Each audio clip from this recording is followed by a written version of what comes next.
everyone, welcome back to my channel. This is Annette. Thank you so much for tuning in. If you are new and haven't subscribed, please do so, and don't forget to hit that ring bell beside the subscribe button to notify you of future videos.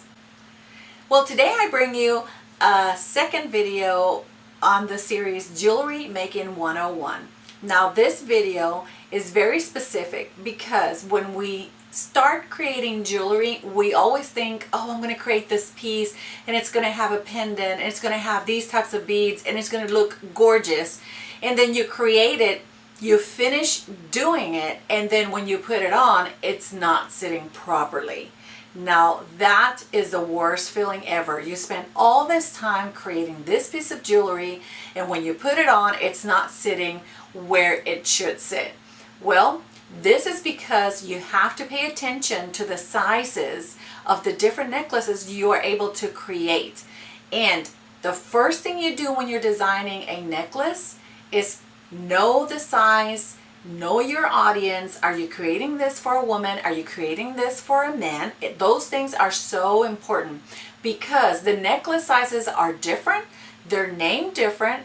They sit in a different place on the chest or on the neck side, and it looks completely different from a woman to a man. So if you're trying to do something for a man and you use the woman's sizing, it's just going to look completely different on a man's chest. Why is that? Well, because men are different. We have our bust, it just sits completely different. So you have to learn the different types of sizings there is for necklaces for men and women to know how you're going to create your jewelry or your piece of jewelry.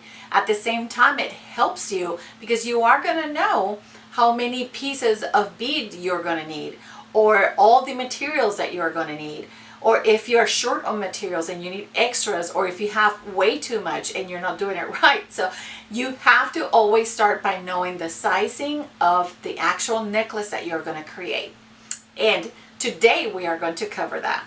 Okay, we're going to start with the women's standard sizes, and we start with the collar. This is a 14-inch necklace that wraps closely around the neck. This will be great for a teenager or a very petite woman.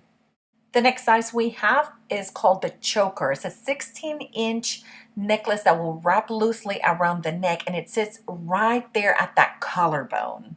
The next size we have is a princess. This is an 18-inch necklace that falls just below the throat. This is the most commonly used necklace for women, and it's because the length allows a pendant to hang over any crew neck blouse that you may have. The next size we have is called the matinee, and this is a 20-inch necklace, and this will fall a few inches below the collarbone and will allow a little bit more wiggle room. It's perfect for a low plunging neckline, or if you want to wear it over a turtleneck, that would be great. The next size we have is called the opera, and this is a 24-inch necklace that lays at or just below the center of the bust. I would say these are great for those maxi dresses now that the summer is coming. Okay, so for the last two sizes of necklace, we have the lariat, which sits at a 30 to 34-inch long necklace just below the bust, but not quite as long as the waistline. And then the next necklace we have is the rope from 32 to 45 inches. This is a long necklace that you can twist or loop to create two necklaces in one. And this one sits just above the waistline. Okay, so here's the bust with all the necklace sizes. So we're talking about the collar, like we said, is a 14-inch, and it sits right there on the throat or on the neck. The choker is a 16-inch, and it sits right at that collarbone. The princess cut is an 18-inch, and it sits right below the collarbone. The matinee sits right above the bust. The 24 sits right at the bust. The 30, it's a lariat, which is long. It's below the bust, but not quite to the waist. And then we have the rope, and the rope sits right just above the waist. And this is the one that can be extended all the way to a 45 to loop it to create two necklaces. Okay, let's get into the men's standard sizes. So the first one is the 18-inch necklace, and this is a shorter length that men use around the base of the neck, and you can definitely and must have seen it in like guys who wear crew necks or t-shirts. You can see that it's like right below that throat. Then the next size is a 20-inch necklace, and that's the most common length that men use, and that sits right at that collarbone. And if they have pendants, it will show on a low v-neck. The next size is a 22-inch necklace, and it falls a few inches below that collarbone and can be worn over a t-shirt, and I've seen that used very commonly on men, and this is like the most common length that I see.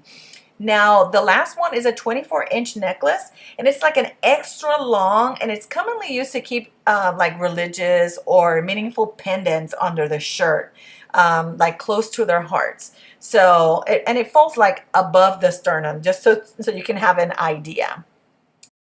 Okay, you guys, so here's a comparison between the men's length and the women's length. As you can see, you will detect immediately that the biggest difference is that rope size. For us, sits right above that waist, and for them, it's like right below the sternum. It's just very, very different on sizing when it comes to men and women. This is why you have to know your sizes when you create pieces. Okay, you guys, this is it for my video. I hope you have enjoyed it. If you like it, give it a thumbs up. If you haven't subscribed, please do so. And leave me your comments down below. Thank you, guys, and until next time, God bless.